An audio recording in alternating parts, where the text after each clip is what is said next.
Recap. A pact made by his father causes several parts of his body to be stolen by 48 demons. To get them back, he must start a long journey and eliminate each of these monsters. Today we will recap the story of Dororo, from 2007. In the year 3084, in the far east of the planet, a war is taking place that has claimed thousands of lives for decades. As the survival of the population was threatened, Kagemitsu Daigo, the lord of those lands, decides to claim the demons for help. He then heads to a warehouse, where 48 demonic statues were hidden. Lord Daigo asks the monk to leave him alone with those creatures. The man informs the spirits that both his father and brothers were killed in the war against Kanayama. If nothing was done, his entire lineage would be wiped off the face of the earth, so Daigo asks the demons to help him exterminate his enemies and asks what they want to receive in return. Suddenly, a mouse approaches and the man cuts it in half with his sword. What he didn't expect was that the animal would start talking. The possessed rat says that in exchange for this favor, the demons wanted the body of his son, who was about to be born.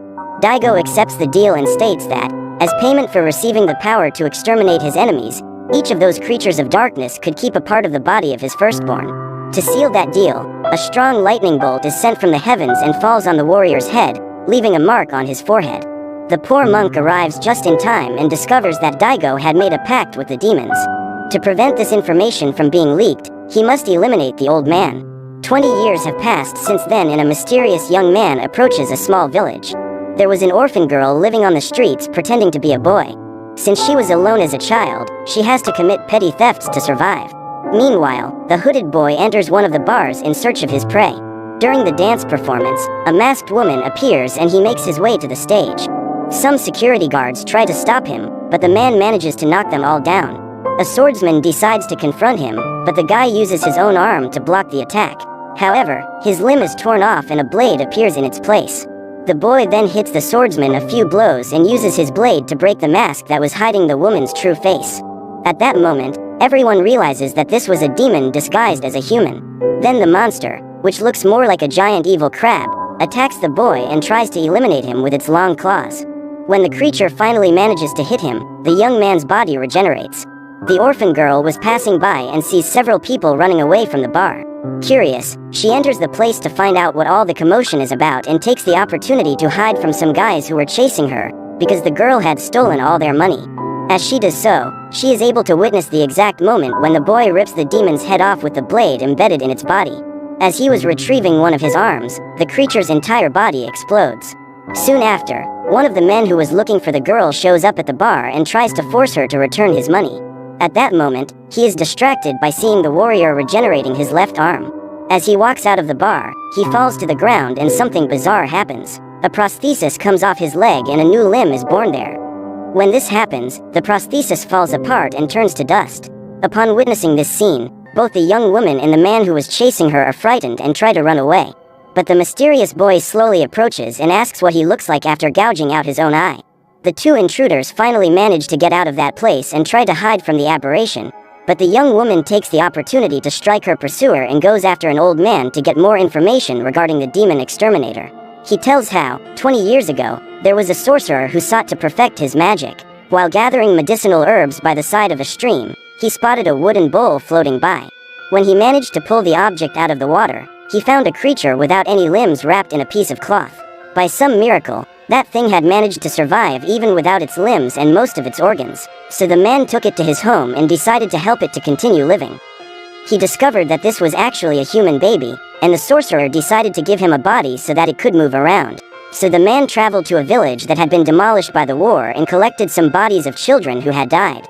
He boiled the bodies and mixed them with his secret medicinal herbs. In this way he was able to create the water that is the source of life for those children. Then he applied electricity to it to make the first heart. After that and in this same way he also created the other parts that were missing and sewed them all onto the baby.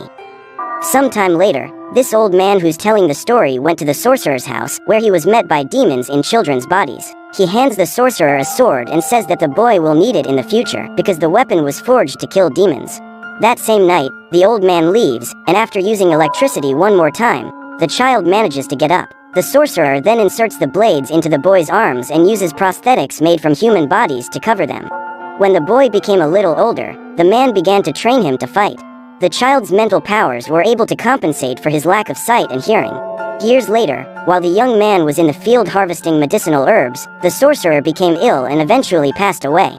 However, before he died, he asked his son to burn that place, because if his techniques got into Daigo's hands, the Lord could have an immortal body and all the people the magician helped during his life would become victims of the war and the whole world would become a carnage.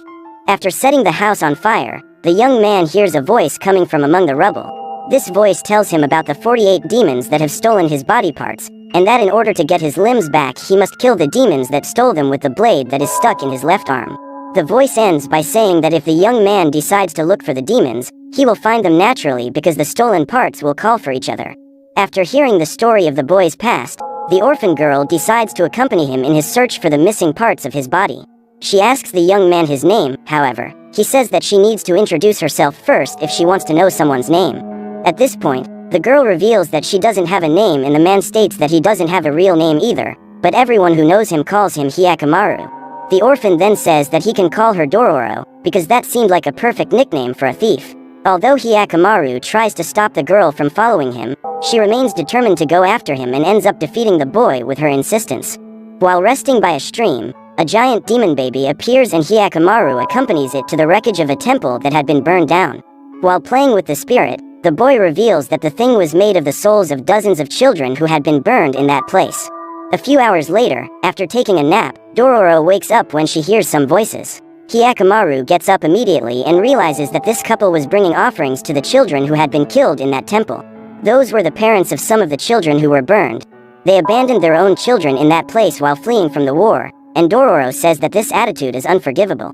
After throwing away the offering, she makes her way through the forest. Hyakkimaru follows her and soon they find the lord of those lands riding his horse. He offers his mansion so that the young people can rest and says that he would love to hear stories about their travels. When they arrive at the house, they find the man's wife and his 7 daughters, all dressed as Japanese dolls.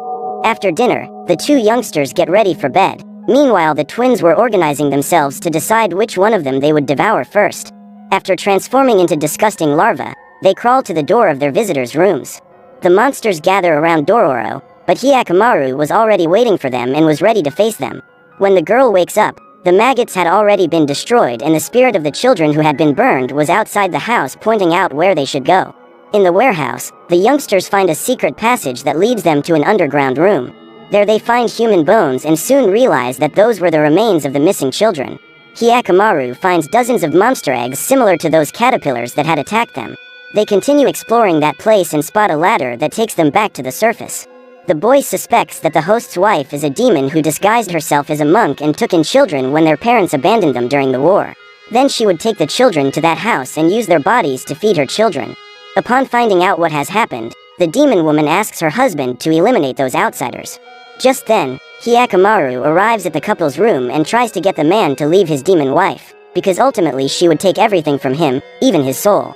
Meanwhile, Dororo goes to the nearest village and shows the villagers the true identity of the monk with whom they left their children. The girl reveals that those children, in fact, were serving as food for the children of the demon that inhabited those lands. Finally, she asks the peasants to take their weapons and follow her to destroy the evil monster. While trying to convince the poor man to stop helping the demon, the woman takes the sword and uses it to go through the chest of the boy and her husband. That was the tragic end of that man. But Hyakkimaru was there to avenge him and to avenge all the children who were victims of that monster. A new battle ensues and the demon reveals his true form. When he tries to escape, the spirit of the children appears and separates to go after him. They bring the demon down as it tries to escape through the skies, and as soon as it gets close to the ground, Hyakkimaru uses his cursed sword to cut it in half. Once again, when Dororo appears to help him, the job is already done. The villagers nearby destroy all the remaining eggs and larvae, and at that moment they can see the spirits of their children being released. At the end of the battle, Hyakkimaru gets his liver back and expels the organ implanted by his adoptive father. When this happens, the peasants realize that the boy is no ordinary human and begin to drive them out of the village. As their mission in that place had already come to an end, the youngsters prepare to embark on yet another adventure. As they were walking through the forest, a new monster appeared in their path. The creatures were getting weirder and weirder. This time they had to face a cursed tree with a human head. The creature surrounds Hyakkimaru's body with its giant hair and tries to crush him, but the boy manages to break free. The demon hides inside the trunk of a tree, but Hyakkimaru manages to cut it in half with his blade and thus regains his left ear. A few days later, they must face a giant demon lizard, which had no arms. The animal uses its tongue to knock them down and jumps on top of the boy in an attempt to crush him. Dororo manages to rescue him, but the lizard does not give up his hunt. It uses its disgusting tongue to capture the boy and swings him from side to side. Finally, he brings it to his mouth and tries to devour it, but the girl uses her knife to pierce the demon's eyes and free her friend. Hyakkimaru manages to cut off the animal's tongue, but it still gets up to continue the battle.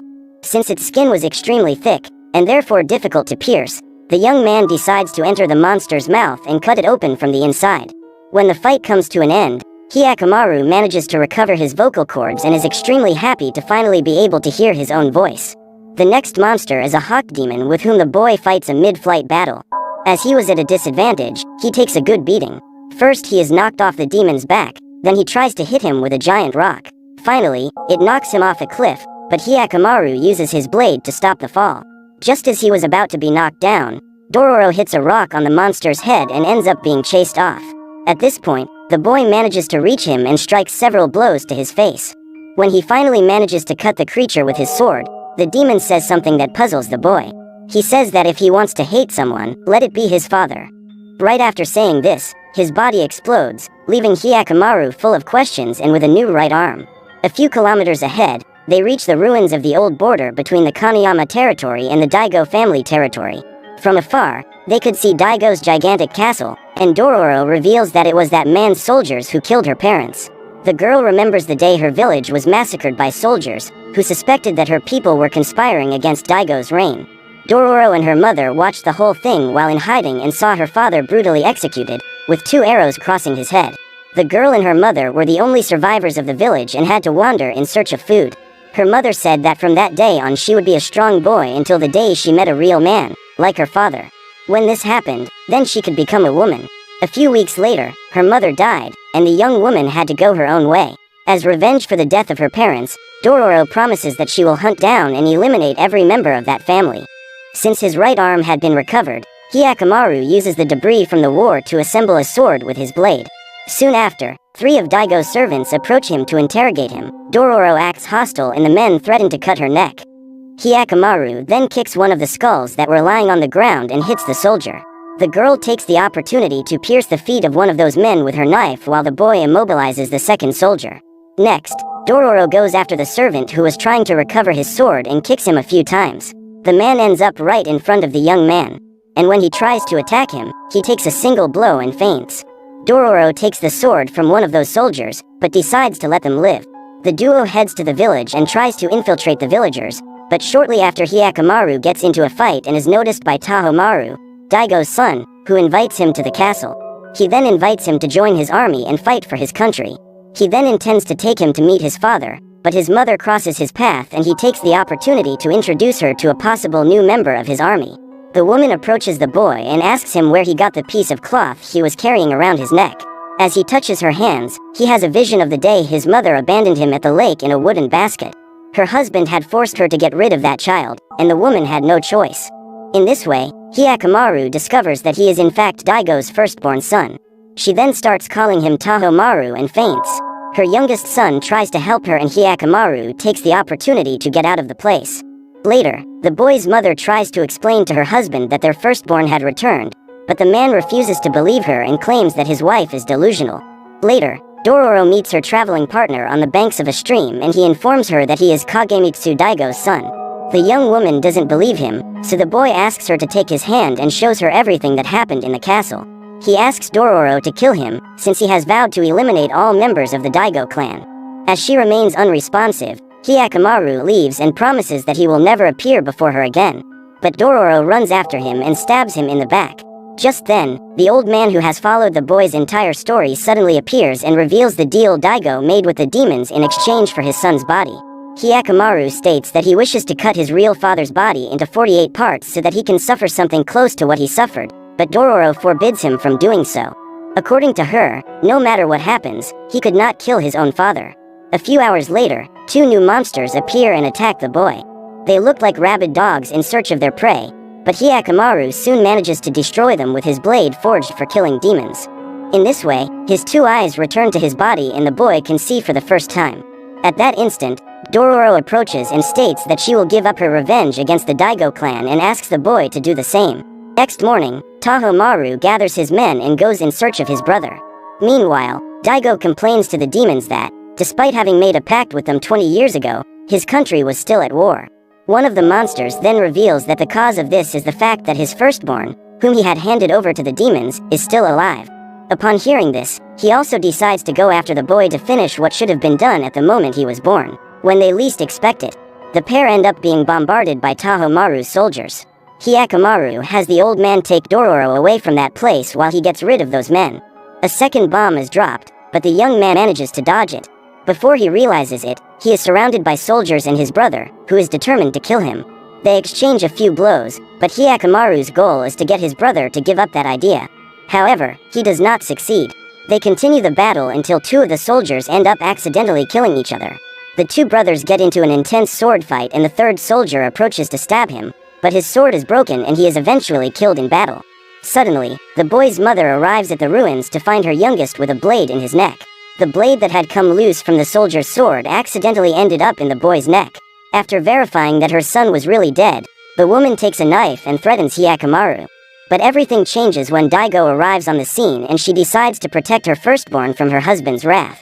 However, without any remorse, the man draws his sword and kills his wife. Hyakkimaru becomes enraged and walks towards him to kill him. Dororo tries to stop him, but the boy strikes her, causing the girl to faint. The battle ensues and both are determined to eliminate their opponent. Daigo is badly wounded and is one step away from losing the fight, but he still says that he does not regret selling his son's body to the demons. The man makes one last attempt to eliminate the boy, but ends up with a sword about to cut his neck. However, Hyakkimaru looks at Dororo and says that if she could abandon her hatred, he would also abandon his. Apparently, that battle had come to an end, but suddenly Tahomaru's body begins to move, and a demon promises to bring him back to life if Daigo hands over his body. Hyakkimaru tries to make him not accept the exchange, but the man is determined to get his son back, so he accepts the deal. As he does so, a dark demon rises from the sky and devours his head. Then a new head appears and his body is controlled by the demon. As agreed, Tahomaru comes back to life and watches as the demon threatens to take over the entire city. When he climbs onto Daigo's horse, the monster pierces his own belly with his sword. For an instant, the Lord manages to regain control of his body and asks Hyakkimaru to kill him so that the demon can be eliminated along with him. And this is exactly what the young man does. Before he dies, Daigo orders Tahomaru to lead his nation and asks Dororo to take care of Hyakkimaru. Seconds later, the army arrives on the scene, but Tahomaru orders them to stay away. At that moment, the young man finally gets his heart back. In the castle, Tahomaru asks his brother to inherit his father's throne, because he did not feel ready to face such a responsibility. However, Hyakkimaru says that he has yet to recover half of the parts of his body that were stolen, and until he finishes this mission, he cannot devote himself to anything else. Tahomaru then assures him that he will wait for his older brother, for that nation was rightfully his. Finally, he hands him his father's sword and Hyakkimaru goes to meet with Dororo. When she arrives at the ruins on the border between the towns, the girl is surprised to find her partner, as she believed the boy would remain on her father's land. She is thrilled to realize that she won't be alone again and goes to hug him, but as she approaches the young man, she lands a kick between his legs and warns him not to let his guard down. Apparently, despite all this journey, the girl was still the same Dororo that Hyakkimaru had met months ago. Together, they continue their adventure in search of the other 24 remaining parts. So what did you think of this movie? Leave it in the comments below. And if you liked the video, please like and subscribe for more movie recaps. See you next time.